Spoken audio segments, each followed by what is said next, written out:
Hey everyone, thank you for downloading yet another episode. We're just trucking along here with the Retro Gamers. Larry here. And Anthony here. He is alive, people. We knew it. He is alive. What's going on, Ant?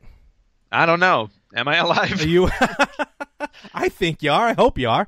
I don't know. The jury is still out on that. Anthony, if you tuned in last week, of course, Anthony diligently ran the L.A. Marathon. So we had Frank sit in last week, and Frank did a wonderful job. But it's happy to have the OG Retro Gamer back in the seats. So yes, thank you. Just a quick thank you for Frank for filling in for me last week. I was incapable of everything, including speech. Let alone movement or speaking. None of it was happening. No, there was nothing. There was a corpse here. How was it? This is your first marathon, like your first full marathon, right? Yeah, and I have to say, actually running one as opposed to playing a running game like a video game is two totally different things. It's weird not doing it on the power pad or playing Dance Dance Revolution when you're actually moving forward for what do you do? 5 hours. Hey, you know what? And those games were exhausting too, but yeah. I bet you if you played those for 5 hours, like I did running the marathon, that your legs would be exhausted as well. But I played some GTA for 5 hours, but I was sitting on my couch. So in college. Yeah, and and after finishing the marathon, I wish that's exactly how I did it. But But it was enjoyable. Like, was it? I'm sure it was crowded. Like, what was it like? Like, with lining up and the starting gate, and then finally, what happened? Like when you cross the finish line and everything. Like, what was the atmosphere? Well, first off, it's fun to show up to Dodger Stadium at 5 a.m. on a Sunday, because that's where it started. Okay, and that was really cool because you basically could wander around the stadium. So it was cool. I went inside, saw the stadium in the dark and stuff. They had like a mock. Or not that, just they had like a rock band like doing covers at 5 o'clock in the morning in the parking lot. I posted a clip of it on Facebook. I think they were doing like The Cure, and I'm like, this is just wrong for 5 a.m. I'm like, this just doesn't make sense. But yeah, I mean, it was a great starting line, and then it was just me and 25,000 of my closest friends. There you go. So it was packed. It was absolutely packed. And then then we started around 7 a.m. and we ran all through downtown LA, which was kind of cool because that's their quote unquote city, that's their Manhattan. All right. It's all of 4 blocks, but ran through downtown LA and then just through Hollywood and West Hollywood, Beverly Hills, all the way to Santa Monica to the beach. So that was it. It was from the stadium to the sea. All right. So did people pick up speed when you had to go through South Central? No, we did not go through South Central. So strategically, there was no concern there. Okay. But hey, we love South Central. We love everybody. Yeah. So I was just gonna say, I'm like, we shouldn't be shouting out like that. That's mean. But. I mean, it was great. It was fun for the first half. Because you're used to half marathons. Yeah, I mean, I had been, I've been training for months for this thing, and when you train, you're supposed to slowly build up your mileage. So it's like, you start small and then you start working your way up to, 1 week you do 12, you do 14, you do 16, 18, 20, whatever. But while I was training, I had actually injured my right knee. Oh God. So for about 4 weeks, I wasn't running more than like 3 or 4 miles because my knee couldn't take it. And I was like rehabbing my knee. And during those 4 weeks, I had missed all of my longer runs. So like the 16, 17, 19, 18, 20 mile runs I was supposed to do in preparation, I didn't do. So, well, that's okay. Yeah, but at the same time, I was like, okay, I just want to run. I want to be able to be in shape to run the marathon. I don't want to, bow out because my knee's bad. So thankfully my knee recovered, and thanks to kinesio tape and a knee brace, that I wore for the race, I got through. But when I hit mile like 15 or 16, my body wasn't used to doing that much. so then that's when the wheels started to come off. Like literally my legs just like instant pain. It was just like pain top to bottom, and I'm like, oh, this is going to be a problem. And then by the time I hit mile 20, which is usually where people are like, oh, that's when you hit the wall. And I'm like, okay. I was like, I hit the wall like 4 miles before. So I was like, I was well into the wall. At that point, I had just said, all right, you know what? I'm just going to have to walk. So I just started walking. Okay. And I walked all the way to mile 25 until I got to Ocean Boulevard, or is it Ocean Park Boulevard? Ocean Boulevard, whatever it is. Basically, the street right by the water, right by the ocean. I was like, because when you turn on that street, you look in the distance and you can see the finish line. Oh, okay. And then I turn the corner and I see the finish line, and I'm like, it's right there. And I just like looked at my legs and I told them to go F themselves. And I started running again. And I made it all the way to the, I did the last like mile or mile and a half. There you go. And I was, that's it. That was my LA marathon. That's the story of a marathon runner. Congratulations. Oh, it sounds interesting. Yes. And it's 6 days later and I'm still sore. You still having trouble moving. More or less. Good. Right. Well, and speaking of another kind of marathon, how's Castlevania 2 going? Not good at all, actually. But I probably get the same tiredness and the same wall I hit when I'm staring at the game, getting ready to play. I'm like, here we go again, as you did running. But I'm sitting down. Life has gotten in the way. Nothing bad at all. Just busy. So unfortunately, I haven't had a chance to really play Castlevania 2. I have not played it though since I last streamed. So it's not like I'm jumping ahead or anything. Just been busy. I got the end of the Islander season is here, and I got Islander tickets because I'm out here in New York. Well, enjoy them not making the playoffs. Hey, I just signed up my 4 playoff tickets, all right? I just paid an invoice, so I better be getting my tickets. Oh, all right. Then it's all but determined that they will not make the playoffs. I got 2 more games. I actually got a game later today as we record. I got that game, then a game a week after WrestleMania. So for me, because I got half-season tickets. But you're letting a useless hockey team. How dare like the you? Islanders useless. Get in the way. How dare you? Your Castlevania 2 play. Look, you know what? Your fan is waiting for you on Facebook to continue that game. I will. Don't worry. And then I'm going to tell you right now, I'm not playing this week because WrestleMania is coming up. And guess what? Everything takes a back seat during WrestleMania. But after WrestleMania is over, then I'll be able to get back because then things die down and I'll be able to get back to Castlevania. So rest assured. Well, this will be my first WrestleMania outside of the country. Oh, you're going to be in Japan next week? I'm going to be in Japan next week. Oh, wow. Again. I'm sure people who listen to our podcast aren't tired of hearing that one. But yeah, I'm going to be in Japan again next week. So okay. I'll be WrestleMania will be airing at I think 6:00 in the morning or 8:00 in the morning on Monday. That actually sounds wonderful. Well, it sounds fantastic, on Monday, no. Except I have to work. Yeah, no, that's not good. That's not good at all. Yeah, I'm not going this year. It's one of the few times I've stayed home for Mania, and I'm working the next day as well, so it's not even like I'm taking the day off. Normally I take like a few days off for WrestleMania. That's all right. Just pop in WrestleMania for the NES. It's the same thing. Yes.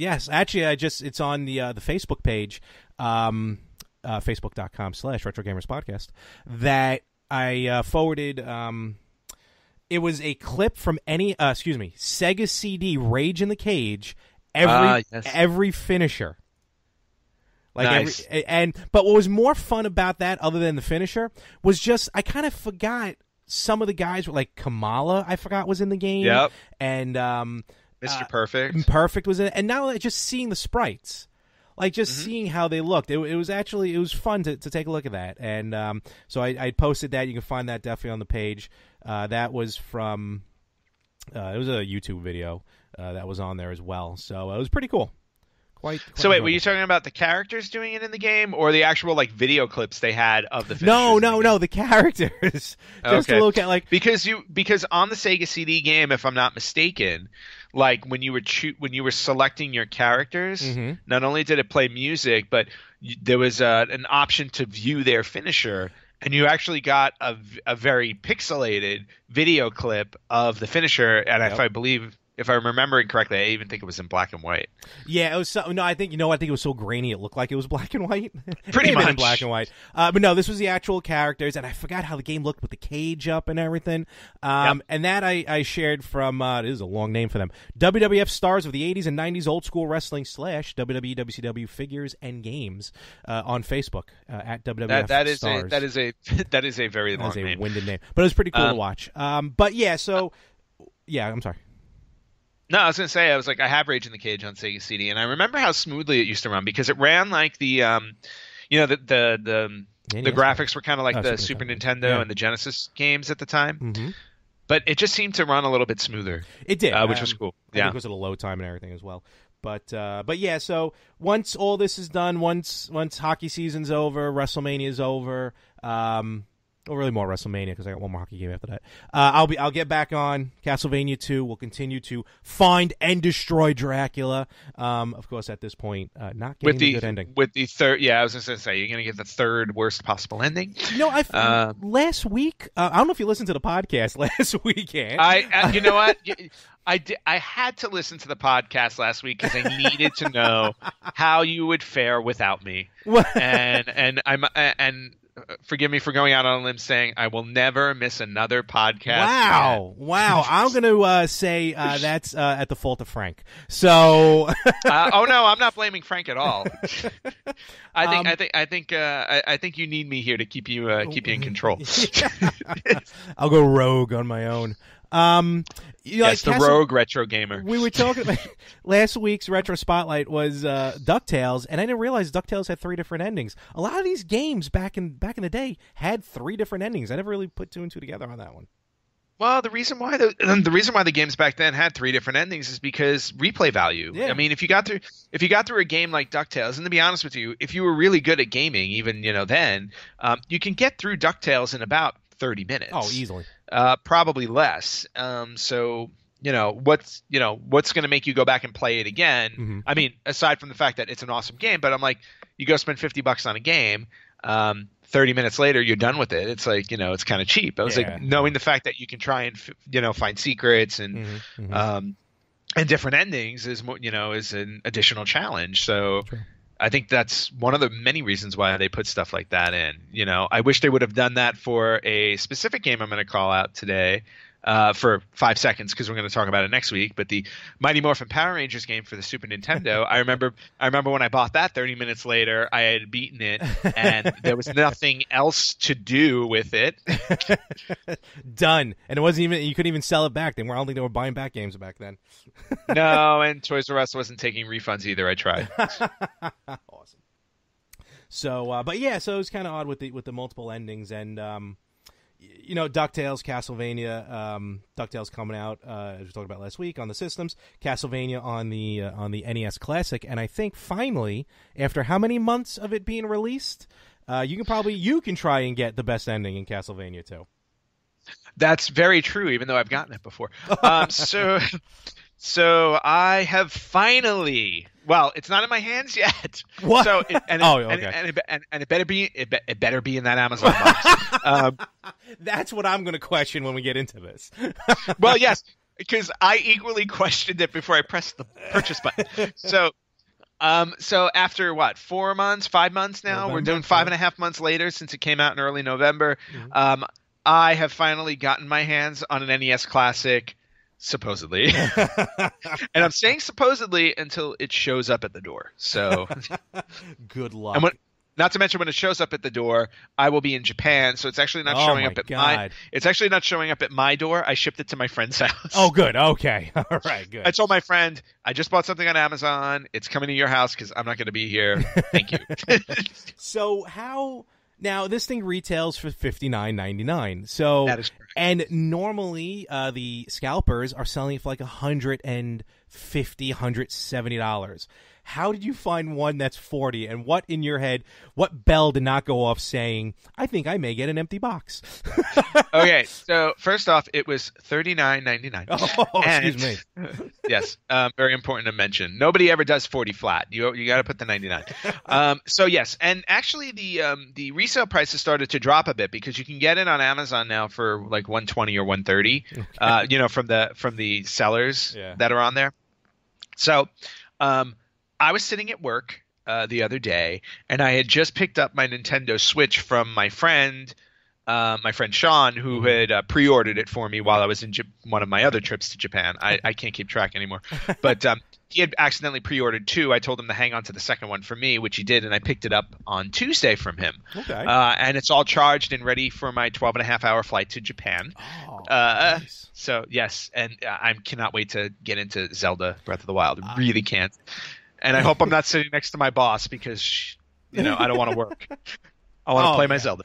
I want to play my Zelda. So anyway, he texted me on Thursday, last Thursday, while I was sitting at work, and he sends me a link, and it's an Amazon link because whenever he sees anything for the NES Classic, he sends me a link for it. Mm-hmm.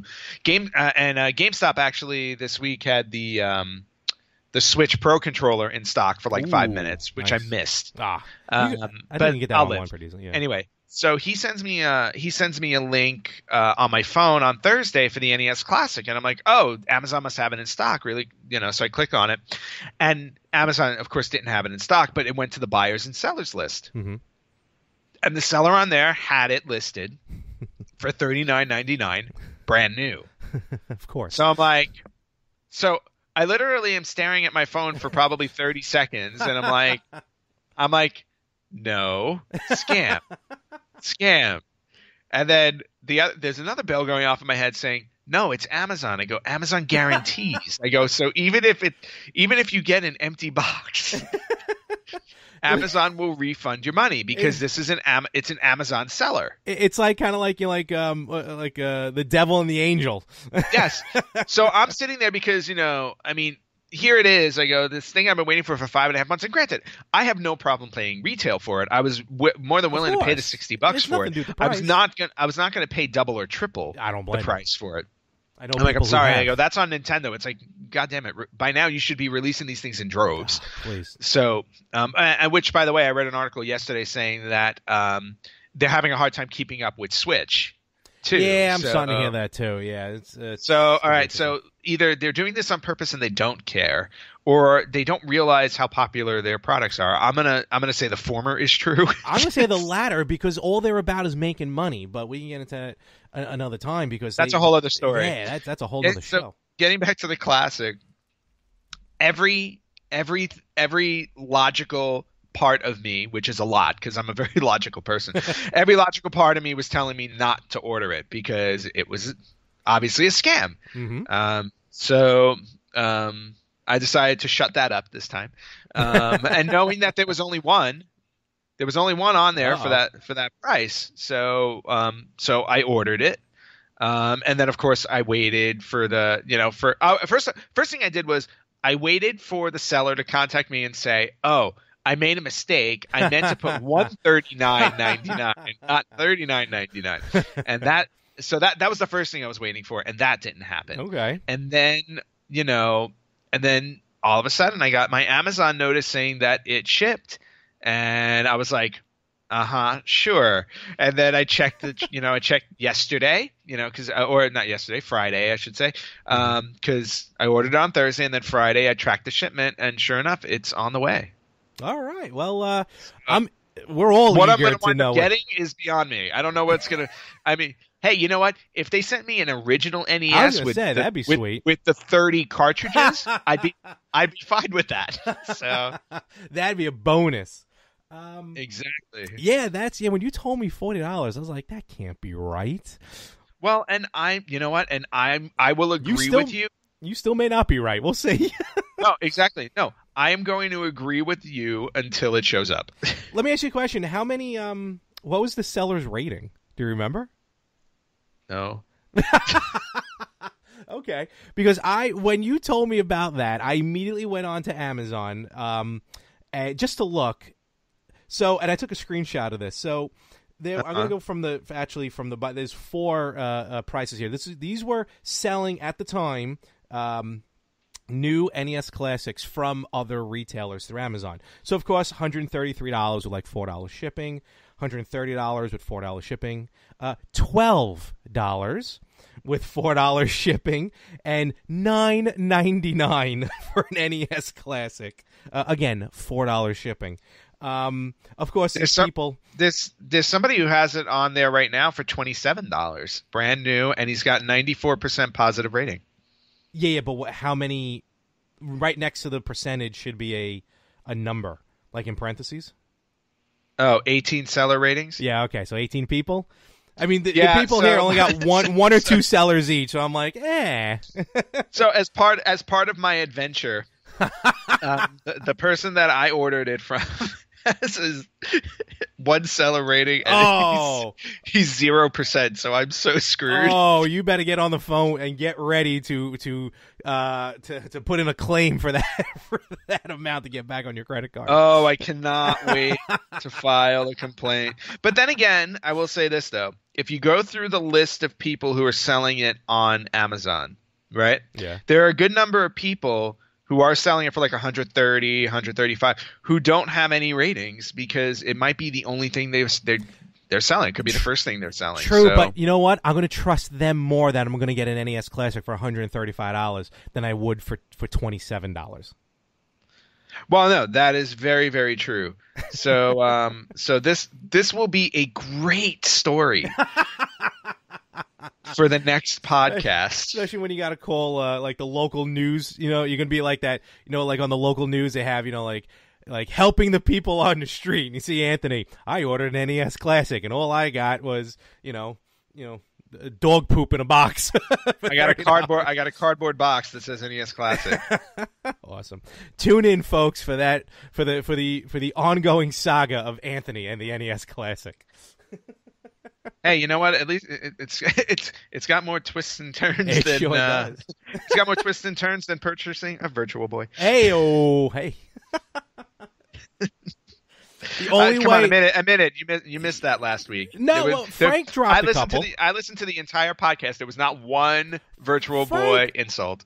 Frank said something, and last week was the only time I was able to get a Virtual Boy on This Week in Gaming. So that's probably the only time you'll hear it, or any time I take over. Real quick, on a side note, when you go to Japan, don't forget to bring your AC adapter for the Switch, because remember, that plugs right into the system. Actually, the hotels there already have adapters, so I'm set. For the Switch? Wait, no, it's just a standard 2-prong. Yeah, but what I'm saying is, like, when you're on the airplane, because Zelda's you only get like 3 hours of gameplay out of Zelda. Oh yeah, no, but thankfully I fly business class and there's an outlet. No, that's what I meant. Yeah, so you bring the plug with you to yes. Keep it going. Oh, okay. Yeah. I thought you were talking about the conversion plugs. Oh no, in Japan, because they have a different plug. Yes, no, I'm fully aware. In fact, I think I'm going to bring the dock for the Switch with me also, so I can play it on the hotel TV. All right, now we're talking. Go out and buy. Well, I want to see it on the big screen. Yeah, why not? You get one of those traveling cases for it. So. I did get a traveling case for the Switch, but they sell one that you can also bring the dock with it as well. Oh, sweet! All right, cool. Yeah, no, those are going in my computer bag as of right now. I consider the Switch more important than my work laptop. I don't blame you. So, let's get into a game that's not on the NES Classic. Well, her husband or her boyfriend, I don't know if they're married or not. They should be, because they have a son. But what are we talking about? Ms. Pac-Man. Let's get into Retro Spotlight. Wow, is that your segue? Yes. You know what? I'm going to go into let me make a better segue for this, okay? So just get right into it. Who cares? No, you're terrible at this. I really need. I wasn't trying at that point. No, but what I wanted to bring up before we got into the Retro Spotlight was there's another special event happening this week. Oh. And this is what happens when we don't fully prep people. I'm going to tell you right now. No, but and I was going to say, actually, the event isn't really that special, but I guess we should call it out. So It's somebody's birthday this week. Oh, that is special. That's a national thing. Yeah, well, it's a national thing for a party of one. That's how it's gonna be. So allow me to first and foremost, wish you a happy birthday, Larry. Thank you very much. Thank you very much. You've spent many a birthday together, or remote like this. But yes, you know what much. I mean. Yep, we have. Yeah, I've been celebrating birthdays with you for over 20 years. Oh boy, wow, yeah, right. Oh my God. Yeah. Yep. I'm just thinking back. I believe I unfortunately met you back in 1995. 95, 96. Was it 95? Yeah, it was 95. Raw just came out on Super Nintendo. Raw just came out on Super Nintendo. All right, well, that didn't come out this week in gaming history, so I can't tell you what year that was. But, I believe it was 95 because I was a junior in high school and you were a freshman. I was, yep. We met in that room. I was like, hey, I got WWE Raw. I was like, oh, cool, why don't you come over and we'll play? I'm like, yeah, sure. Then I walk over and I get mugged on the way home. Well, it's not like I set that up. Although it would be an interesting twist, 22 years later if I said I did. Yeah. Surprise! It was me all along. Surprise! It was me all. Now that's a WWE storyline.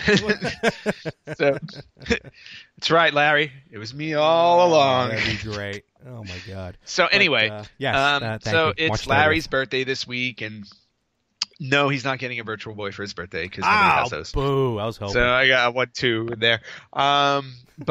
So for this week, I told Larry, since it's his birthday, to pick one of his favorite video games of all time, and we'll do a retro spotlight on them. Yep. See how we segue? All right, I'll fix it in post. See how we segue?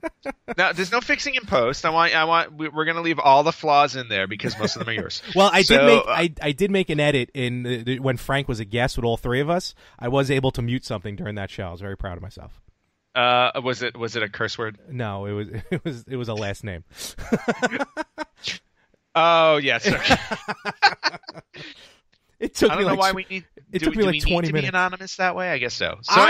Listen. I live on the grid. All right. So yes, Anthony said, pick a game for Retro Spotlight. What's your favorite game of all time? And my favorite game, my favorite arcade game of all time, is Ms. Pac-Man. Yes, and I'm sure if you guys see any of the posts that go on Facebook, whenever Larry goes anywhere with arcades, he's always live streaming his Ms. Pac-Man because he has to beat the high score. Yep. So I thought it would be a great time to do a retro spotlight on Ms. Pac-Man, since Ms. Pac-Man is probably one of the most popular video games of all time. I believe so. So let's jump right in there. All right. So Ms. Pac-Man was produced originally by the Midway Corporation for the arcade, and then it was later ported to consoles by Namco. So if you weren't aware of that, you should have been. So Midway was first, then Namco was the home console. Well, yeah, Midway. I knew Midway was the arcade, but Midway created the actual arcade cabinet. Yeah, the arcade game itself. Yeah. But then when they decided to port it out, Namco got the rights to port it to consoles. Gotcha. All right. So, and Ms. Pac-Man, if you didn't realize it, that game was on. I can't imagine like how many consoles there were, but just to give you an idea. Since the game came out originally, the arcade game originally released in July of 1981. Wow. So, and since then, it has been ported onto pretty much almost every console system imaginable. But going back to the 80s when it was like, obviously at its hottest because it was new, it was released on the Atari 2600, 5200, 7800. Wow. It was released on their 8-bit the Atari 8-bit computer line. What was that? We'll get into that next time, yeah. Yes, we'll talk about the 8-bit computer line another time because there's a lot to cover here. But there was an Atari 8-bit computer line. It was released on the Commodore VIC-20, the Commodore 64, the ZX Spectrum, the IBM PC, the Apple II, the Texas Instruments TI-99 yes, 4A. I knew there was a calculator in there somewhere.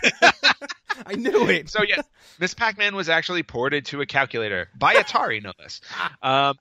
There was a version of it released on the Atari Lynx, if you remember the Atari Lynx. Yes, I do. And actually, the Atari 2600 version of Miss Pac-Man. Now, I don't know if you remember the Atari 2600 version of Pac-Man goes down in history as one of the worst ports of all time. It was a rough one. Yeah, it was horrible. However, Miss Pac-Man for the Atari 2600 actually won the Video Game of the Year in 1983 at the Arcade Awards. Wow. And it actually tied with another interesting maze-like game. I don't know if you remember the game Ladybug. I think I've seen clips. Yes, I never played it. Yes. Well, and when we went to Barcade, they actually had. Oh wait, an arcade. they did. That's. I swear, Yep. I was just thinking. I'm like, wait a minute. I just saw it somewhere. I'm thinking it in my head. You're right. Yeah, it was at Barcade in Yep. Brooklyn when we were there. Yep. So Atari, I guess, learned their mistake from Pac-Man and actually did this Pac-Man right on the 2600.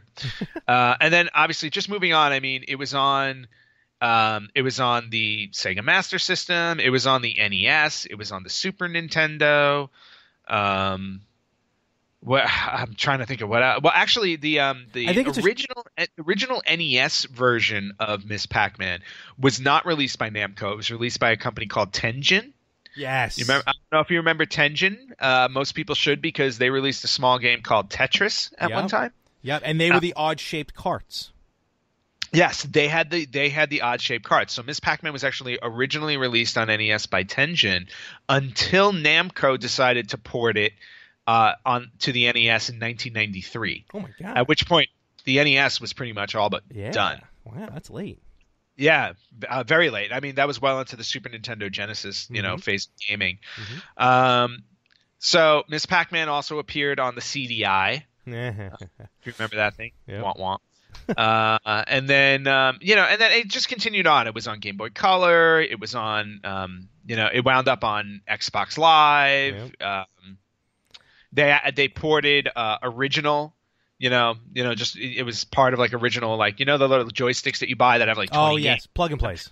I'm sorry, plug and plays. Thank you. They had a version of that. Yep. But back in 80, just to circle back to 83 really quickly, there was actually a mini arcade tabletop version released in 83 by Coleco. And it was just in the shape of a miniature arcade cabinet. I know what you're talking about. Yes. Remember those with like the small joystick and it was like lights. It wasn't really graphics. It was lights. Yeah, exactly. Yep. So it was actually so it was released. It was released back in 1983, and it was actually runner-up for standalone game of the year at the arcade in 1983. So what else is in the runnings for these games? I don't know. I can only do so much for the Retro Spotlight. So a few other things to talk about with this. So just like Pac-Man, there was actually a bug in the original arcade game that draws the fruit. So if you remember Pac-Man, if you were a mega gamer or whatever you want to call it, professional gamer, you could only get to the 256th level, and then you couldn't play it anymore because there was a bug in the coding. That wouldn't. There was a bug with the fruit drawing coding, basically. That's where the bug lives in Pac-Man. So when you get to the 256th level, it freezes because there's a bug that won't let it draw the fruit. Okay. In Pac-Man or Miss Pac-Man? Both. Because with Pac-Man, I always figured that was the kill screen because it ran out of memory. Maybe that's Donkey Kong. No, it's Donkey Kong. I didn't believe it's the memory. Okay, yeah, all right. In Pac-Man, there was an actual bug in the coding. Gotcha. Okay. That bug carried over to Miss Pac-Man. So if you wanted to play through Miss. Yeah, if you wanted to play through Miss Pac-Man, you can play through 255 levels. So, of course, but if you're familiar with Miss Pac-Man, you'll know that after level 7, because there's a different fruit for the first 7 levels, after level 7, the fruit that appears is random from the first 7. So, which is unlike Pac-Man, because Pac-Man, after level 13, you always get the key. Okay, yeah. It's just an endless key that doesn't open anything. You just eat it. But at Miss Pac-Man, after level 7, the fruit start to randomly appear. Okay. So Miss Pac-Man was actually originally conceived as an enhancement kit for Pac-Man. Oh. And it was called Crazy Otto. I don't know if you were aware of this. And the programmers that created it were the General Computer Corporation. So Miss Pac-Man actually came from the General Computer Corporation, who at the time were actually getting sued by Atari for the enhancement kit they had created for Missile Command. So what do you do when you get sued? You move on to the next project. Basically what you do is you do what the General Computer Corporation did, is they actually just presented the game to Midway. Mm-hmm. And then Midway they were kind of waiting to come up with some type of Pac-Man sequel. And at the time they were working on Super Pac-Man. So they saw the Miss Pac-Man game or they saw Crazy Otto, which they were calling it at the time. They saw Crazy Otto and they had decided to buy it and make it the next Pac-Man game. So while it was in development, Midway renamed it several times. So it started as Super Pac-Man, and then it became Pac-Woman, and then it became Miss Pac-Man, MISS. Okay. Then she became Mrs. Pac-Man. Oh God. until they finally decided, you know what? Is she single? Is she married? We don't know. Ms. Pac-Man it is. Man. So basically, it was the fifth name on the list. Sweet. And it wasn't. And actually, what was interesting is that it wasn't developed by Midway, which I thought was actually a cool piece of information. So when Miss Pac-Man came up, it was a runner-up for Coin-Op Game of the Year. Man, they hit a home run with these games. Yeah, it's interesting. Yeah, I mean, Miss Pac-Man, again, if you remember, it's like one of the most beloved games. In fact, most people think of it more fondly than they do the original Pac-Man. I do. I do, because of the different levels. That's the whole thing. Pac-Man it's the same thing over and over again. So a few other things to note. In 2001, Namco released an actual arcade board with Miss Pac-Man and Galaga on it in honor of their 20th anniversaries since in 2001, since they both games had come out in 1981. And on that board, you could also play Pac-Man as a hidden bonus game. Oh, wow. So I told you about the mini arcade version in 83. Yep. And a couple other pieces of information. In 2009, Game Informer listed Miss Pac-Man as the 10th best game of all time in their list of 200. Oh, wow. Top 200 games of all time. It was number 10. We'll take it. Just a little note, because this was one of my favorite sitcoms of all times. But in season 8 of Friends, if you remember the sitcom Friends, there's an episode that's entirely dedicated to Miss Pac-Man, because Phoebe gives Monica and Chandler a Miss Pac-Man arcade game as a wedding present. Really? And Chandler spends the entire episode trying to get all the high scores. I didn't know that. Oh, gives me a reason to watch Friends. Okay. Season 8, episode 12. On it. There you go. And then the last piece of information that I thought would be really interesting about Miss Pac-Man was, since Midway Manufacturing bought Miss Pac-Man from the General Computer Corporation, Midway Manufacturing is an American company. Namco is a Japanese country, Japanese company. It's a hidden Japanese island off the coast. Yeah, whatever. Okay, I'm sorry, I'm tired. So since Midway bought Miss Pac-Man from General Computer Corporation without Namco being involved at all, Japan never had an arcade release of Miss Pac-Man. Wow, really? Yep. It was ported to the Famicom, the Super Famicom, and the Sega Mega Drive, and then later sold on the Xbox Live Arcade in Japan. But Japan never had an actual arcade of Miss Pac-Man back in the 80s. That seems wild. Yeah, I know. You would think that would have been the first place, but because of the fact that it was purchased by Midway without Namco, it was not released in Japan. Huh. That's very interesting. So, and that is your retro spotlight on Ms. Pac-Man. Happy birthday, Larry! Yay! And real quick, just real fast to say, the best version of Ms. Pac-Man on home console is the Sega Genesis version, because that is the only one you can play with hyperspeed, which is the only way I can play the arcade game, and the only way I can play the game is at hyperspeed. Every other version is so slow I can't play it. So yeah, no, I will agree with you on that. I do like the faster version too. In fact, I remember owning the Genesis version. I don't have it anymore, and I'm sorry I don't. All right. But All right, cool. I will find it. I will find it again. It will be mine. Oh, yes, it will be mine. Oh, yes, it will. All right, so that's good. And now I'm going to go watch an episode of Friends. Fantastic. There you go. So, all right, good stuff. Good stuff. And, my birthday is coming up. I'm curious what came out on my birthday. Oh, we're just going to jump right into the history of gaming? Yeah, why not? All right. We're just going to do a 1-2 punch. Well, maybe it's also fair that we do that because somebody has to get ready for a flight today. Okay. So I'm trying to move things along, and then all of a sudden, I'm the one getting... Well, I feel like that's how this relationship works with the retro gamers. Is that I give you a hard time even if it's my fault. So. There is no load time. We just go.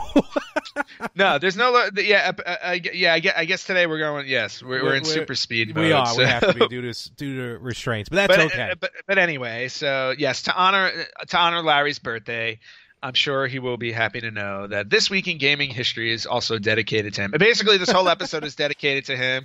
So, this is your ego boost for the year. It will never happen again. Hopefully, it won't happen next year either. But I have no problem with me being the center of attention. No, I'm fully aware of that, which is why I loathe it.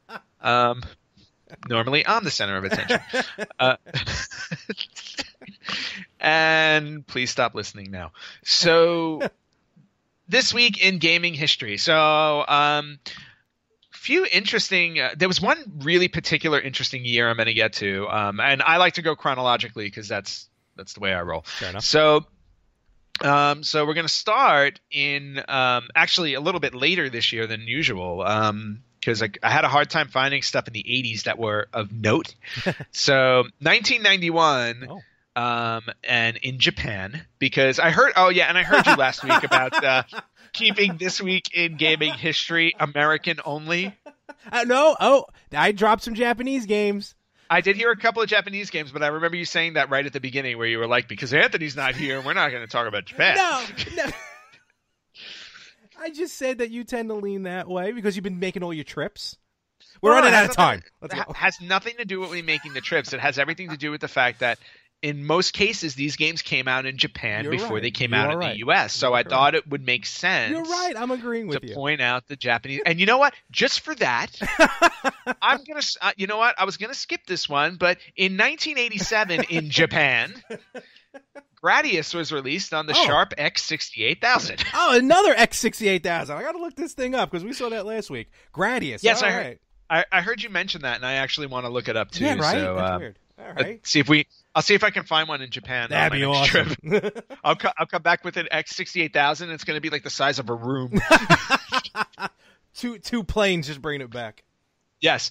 So 1991 on the Sega Genesis in Japan. It was released at this time. This week in history. Shining in the Darkness. Ooh. Now, Shining in the Darkness. If you don't know what that is, it was actually the first game in the Shining Force series. Yep. And it actually played like it was a first person perspective labyrinth type of game. Great game. So Shining in the Darkness, which gave birth to Shining Force. Mm-hmm. In 1992 in Japan, I'm pointing this one out specifically because Larry is a huge wrestling fan. It is WrestleMania season. So 1992 on the NES in Japan, WWF WrestleMania Challenge was released. Ooh, all right. The sequel, and a good one. And another reason why I bring this one up is because if you look at the images that I posted on our Facebook page of the games I managed to purchase when I was in Japan, I got a copy of WWF WrestleMania Challenge in its original packaging with the instruction booklet. That was sweet. I like that one. That was a cool one. Yeah, I was really happy. And for some odd reason, I do not remember Hacksaw Jim Duggan being in that game.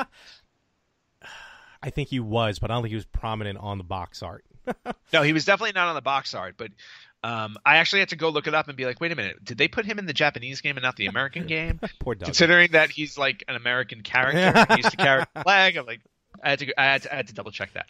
Anyway, so WrestleMania Challenge in '92. Cool. Probably the biggest game to mention on this list. And something you'll be happy to know is that on April Fool's Day in 1992, which is not your birthday, No. but still this week in gaming, in the United States, the Super Nintendo released one of the most iconic games in history, The Legend of Zelda: A Link to the Past. That came out on April Fool's Day? Yeah, Wow. April, at least in the United States, April 1st, 1992 was Legend of Zelda: A Link to the Past. Very cool. And for anybody listening, if you have not played this game, it's probably one of the must-play games in all of gaming history. One of the best games I've ever played. Oh, period. Totally. It's 25 years old. Holy cow! All right, cool. Yep, it is celebrating its 25th birthday, which you are not. So. Oh, wow, that is very true. That is very true. Moving on to 1995, Double Dragon was released on the Neo Geo. Ooh, okay. And then jumping 1 year later, in 1996, Mortal Kombat 2 was released on the Sega Saturn. Nice. Oh, it's Sega Saturn. Okay. Yeah, Sega Saturn.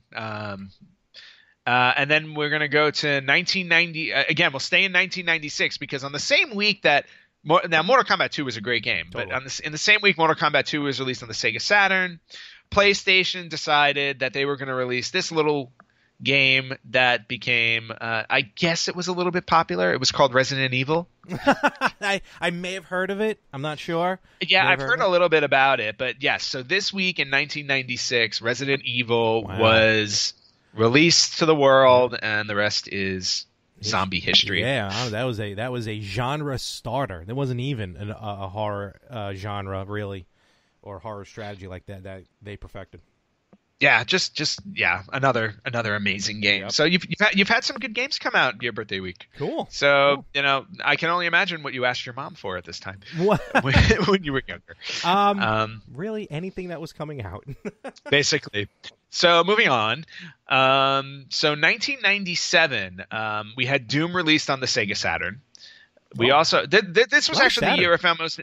The year I found most interesting because there were three really monumental games, or at least if I remember correctly, they were pretty monumental. So Doom for Sega Saturn, because Doom was huge at the time. It was huge on PC, so moving it over to console was a big thing. Yeah. And then on Nintendo 64, there was a game called Blast Corps, which God. I loved. I loved that game. Yes. You ran around blowing stuff up. Yep. I was like, couldn't beat that. PlayStation, as a follow-up 1 year later after Resident Evil, Need for Speed 2. Which was probably one of the most popular racing games out there. Yeah. Need for Speed 2 is the one I usually hear people talk most about. And then for Windows countered all of those games in 97 with Mario Teaches Typing 2. Oh, the greatest game of all time. Yes. No, it's not. Thought I'd throw a shout out to that one. Yeah, man. All right, jumping into 1998 and going back to Japan for a couple. All right. Mostly because these are two really well-known games. Tekken 3 for PlayStation was released in Japan, as well as The House of the Dead for Sega Saturn. Oh man, great game, horrible movie. Yes. There's no question about that. Moving on, or staying in 1998, but moving across the pond to the United States, we had Dead or Alive on the PlayStation. Oh, okay. We had Rampage World Tour. Oh, good one. On N64. Love that game. And then exactly 1 year later in 99, they released Rampage 2 Universal Tour. Oh, not as good. Also on the N64.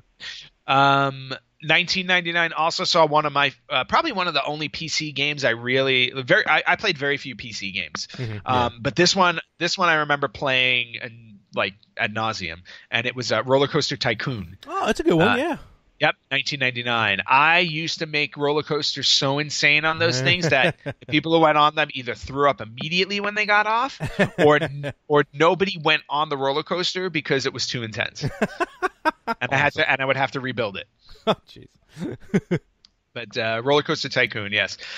In 2000, Resident Evil Code Veronica was released on the Dreamcast. Great game. Actually, oh god, I think that was one of my favorite in the series too. I mean, don't get me wrong. One set the bar, two exceeded the bar, and is probably my favorite one. But Code Veronica is probably right behind that.